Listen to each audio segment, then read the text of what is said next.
Hello friends, welcome back to our channel Papiya's ঘরোয়া cooking. তোমরা কেমন আছো? আজকে বানাবো একটা নতুনত্ব রেসিপি। তোমরা হয়তো দেখে বুঝেই গেছো যে আজকে বানাতে চলেছি মেটে আলুর তরকারি। তো চলো দেখে নেওয়া যাক এই মেটে আলুর তরকারিটা বানাতে কি কি লাগবে।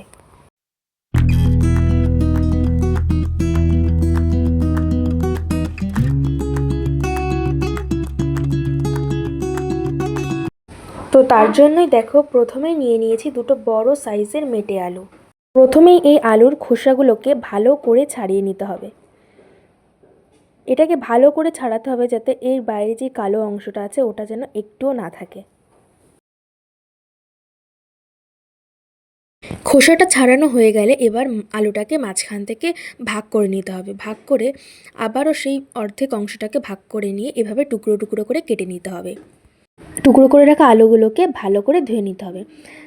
তো মাছের ঝোলটা তৈরি করার জন্য এখানে নিয়েছি রুই মাছ। রুই মাছটাকে ভালো করে নুন আর হলুদ মাখিয়ে রেখেছি। এবার একটা কড়াইতে সর্ষের তেল দিয়ে মাছগুলোকে ভেজে নেব। এখানে আমি রুই মাছ নিয়েছি, তোমরা চাইলে অন্য মাছ দিয়েও এই ঝোলটা বানাতে পারো। এবারে একে একে মাছগুলো দিয়ে ভালো করে ভেজে নিতে হবে।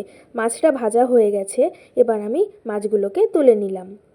তুলে নিয়ে ওই একই কড়াইতে কিছুটা তেল কমিয়ে আলুগুলোকে দিয়ে দিলাম। দিয়ে ভালো করে ভেজে নিতে হবে।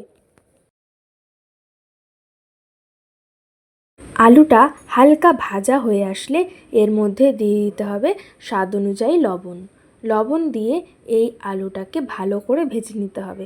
একটু হালকা ভাজা হয়ে আসলে এরপরে এর মধ্যে দিয়ে দিতে হবে পরিমাণ মতো হলুদ গুঁড়ো।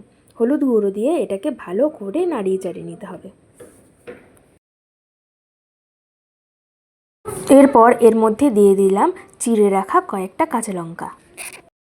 এবার এই উপকরণগুলোকে ভালো করে একসাথে ভেজে নিতে হবে। ভেজে নেওয়া হয়ে গেলে এর মধ্যে দিয়ে দেব জল। আলুটা যাতে সেদ্ধ হয়ে যায় সেই পরিমাণ জল এর মধ্যে দিতে হবে। এবার এটাকে ভালো করে ফুটিয়ে নিতে হবে। এটা যখন ফুটে আসবে তখন একটা পাত্রের মধ্যে এটাকে নামিয়ে নিতে হবে। এটা নামিয়ে নেওয়া হয়ে গেলে সেই একই কড়াইতে দিয়ে দিতে হবে সামান্য পরিমাণ সর্ষের তেল। এবার সর্ষের তেলের মধ্যে দিয়ে দিতে হবে 1 টেবিল চামচ পরিমাণ জিরে আর শুকনো লঙ্কা। এগুলোকে ভালো করে ভেজে নিতে হবে। এটা ভাজা হয়ে গেলে একটা শিলনোড়ার মধ্যে এটাকে তুলে রেখে দিতে হবে ঠান্ডা হওয়ার জন্য। এবারে সেই একই কড়াইতে দিয়ে দিতে হবে জিরে, রাঁধুনি, তেজপাতা আর শুকনো লঙ্কা দিয়ে ভালো করে এগুলোকে ভেজে নিতে হবে। এগুলো একটু ভাজা ভাজা হয়ে আসলে যেই ঝোলটা আমরা বানিয়ে রেখেছিলাম আলুর, সেই ঝোলটা এর মধ্যে দিয়ে দিতে হবে। আগের অবস্থায় এই ঝোলটা একটু লালচে লালচে কালারের ছিল। এই ফোড়নের মধ্যে দেওয়ার সাথে সাথেই এই আলুর ঝোলটার কালার একদম চেঞ্জ হয়ে গেল। এবারে এটাকে ভালো করে মিশিয়ে নিতে হবে। যখন এই ঝোলটা একটু হালকা ফুটে আসবে তখন যেই মাছগুলো আমরা ভেজে রেখেছিলাম সেই মাছগুলো একে একে এর মধ্যে দিয়ে দিতে হবে। তো আমার এখানে সবগুলো মাছ দেওয়া হয়ে গেছে। এবার এগুলোকে ভালো করে ফুটতে দিতে হবে। অন্যদিকে যেই ভাজা মশলাটা আমরা তৈরি করে রেখেছিলাম সেটাকে শিলনোড়ায় বেটে নিতে হবে। এটাকে পুরো মিহি করে বাটলে হবে না, যেন একটু দানা দানা থাকে। এটাকে শিলনোড়ায় বাটলেই এর যে আসল গন্ধটা সেটা বেরোবে। অন্যদিকে আলুর ঝোলটাও ফুটে এসেছে। এইবার যেই মশলাটা আমরা বেটে রেখেছিলাম সেটা এর ওপর দিয়ে ছড়িয়ে দিতে হবে। এবারে এটাকে এই ঝোলের সাথে ভালো করে মিশিয়ে নিতে হবে। এবারে যখনই এই আলুটা গলে আসবে তখনই তৈরি হয়ে যাবে আমাদের মেটে আলুর তরকারি।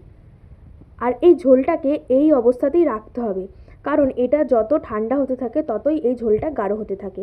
তো দেখো আমার এখানে আলুটা কত সুন্দর গলে গেছে।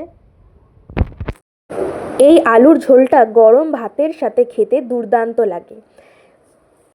আজকের এই রেসিপিটা তোমাদের কেমন লাগলো অবশ্যই কমেন্ট করে জানাবে। ভিডিওটা ভালো লাগলে অবশ্যই লাইক, কমেন্ট এবং সাবস্ক্রাইব করে দেবে। আজকের জন্য এই পর্যন্তই, দেখা হবে অন্য একটা ভিডিওতে। ধন্যবাদ।